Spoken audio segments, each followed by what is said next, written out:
43 Peraturan Mesyuarat. Saya telah kemukakan kepada Yang di-Pertua semalam untuk membetulkan keputusan ataupun setelah Yang di-Pertua buat keputusan tentang menolak usul mengenai perbahasan Pandora Papers, saya telah kemukakan mengikut perkara 43 pengecualian diberikan. Saya belum mendapat jawapan, tapi saya nak tegaskan di sini, semalam Menteri Kewangan ada menyebut bahawa Bank Negara Malaysia bersedia untuk memberi kerjasama kepada semua agensi penguatkuasa atau penyiasatan. Tetapi belum ada sebarang kenyataan daripada Lembaga Hasil Dalam Negeri, Polis Diraja Malaysia, terutama bahagian Commercial Crime, dan juga SPRM.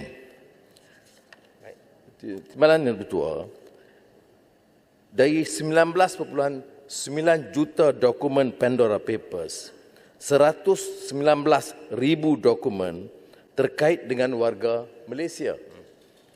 Dan sebahagian besar dari segi jumlah yang disimpan atau disorok dan diambil dari negara ini di pusat-pusat tax haven ini, termasuk Virgin Islands, Cayman Islands dan juga Singapura. Kalau di Singapura itu, kalau kita mengambil inisiatif, dia ada DTA, Double Taxation Agreement, di antara Malaysia dan Singapura. Soalnya, mengapa tidak boleh kita bangkitkan hal-hal ini di Parlimen supaya menggesa agensi terlibat yang saya sebutkan tadi, ya, SPRM, biarlah ambil inisiatif proaktif sedikit. Kemudian Bank Negara, Lembaga Hasil Dalam Negeri dan Commercial Crime, Polis.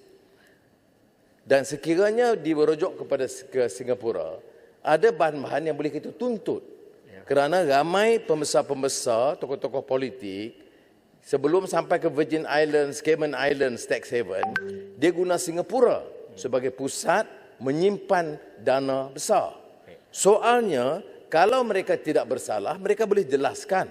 Tetapi tak mungkin pertahankan wang ratusan juta dalam satu akaun di tax haven. Timbalan pengusi, saya tekankan perkara ini nampak kerana ada keengganan di kalangan political elite, malah elit umumnya, untuk membahas. Seperti kita tahu, umpamanya di pihak kerajaan, saya belum dengar satu suara yang meminta supaya ini disiasat, bukan menghukum. Bagi saya, seperti mana saya sebut, ini aneh. Kalau betul kita nak berjuangkan nasib rakyat Malaysia, kalau kita ini sebenarnya jago orang Melayu, apakah mungkin budaya Melayu itu mengizinkan rompakan kekayaan begitu besar? Hasilnya disebut, ya, sama ada yang perniagaan halal atau rasuah atau pembalakan ataupun drug trafficking ataupun human trafficking. Semua itu disebut, disenarai dan dicerakin. Sebelumnya oleh Global Financial Integrity Report dan sekarang dalam Pandora Papers. Mana yang Di-Pertua? Hal ini saya tegaskan tadi, belum dengar daripada sama ada pejuang Melayu dan juga pejuang Islam. Jadi bagi saya, ada kecanggahan di antara apa yang dilaungkan sebagai jaguh pertahankan hak, tetapi kita mengizinkan kebatilan.